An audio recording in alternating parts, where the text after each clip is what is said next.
السلام علیکم ملګرو، تاسو سره یو ډیر حیرانونکې خبر شریکوم چې د پښتونخوا په کوهاټ سیمه کې د یو جینئ نه هلک جوړ شوی دی.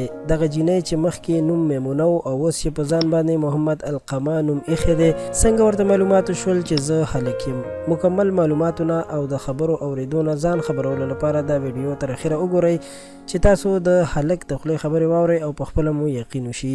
قدرمنو ملګرو، میمونه وایي چې ما دریم پورې سکول هم ویلی چې بیا مې سکول پرېښودو او اوس په شپږمه سپاره کې د مدرسې سبق وایم.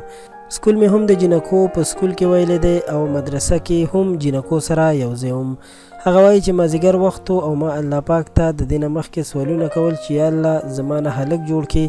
نو چې کله ما د مازدیګر اودس کولو نو دغه وخت کې زه پوه شوم چې زما هر څه د هلکانو په شان شوي دي، چې بیا ما دغه خبرې خپلې مشرې خور ته وکړې او هغې بیا زما مور ته خبره وکړه. محمد القما وایي چې زه 14 کلن یم او زموږ په کور کې ډیره غریبي ده. هغه وایي چې یو وخت زما مور ناجوړه وه، موږ سره دومره پیسې نه وې چې هغې ته مو پرې یوه ستنه وهلې وه، یعنې د ډاکټر د فیس پیسې هم موږ سره نه وې. هغه وایي چې رونه مې د کار روزګار نه دي او کار روزګار نشي کولی او په کور کې لانجې هم ډیرې کوي او نشې هم کوي. زه غواړم چې دوی نیک انسانان شي او د مور پلار لاس پرې سپک شي.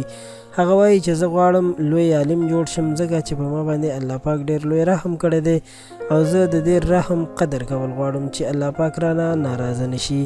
پلار یې وایي چې اوس مې د محمد القما سره 4 زامن شول او یوه مې لور ده چې د القما نه مشره ده، خو د دوی ډیره زیاته غریبي ده او د بېوسۍ ژوند تیروي.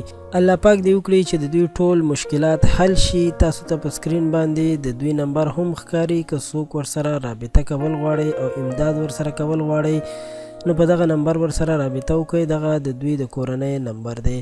الله پاک دې د دوی او د ټولو انسانانو شرعي مشکلات او حاجتونه حل کړي، ځکه چې د ټولو مشکلاتو ختمونکی یوازې الله پاک دی.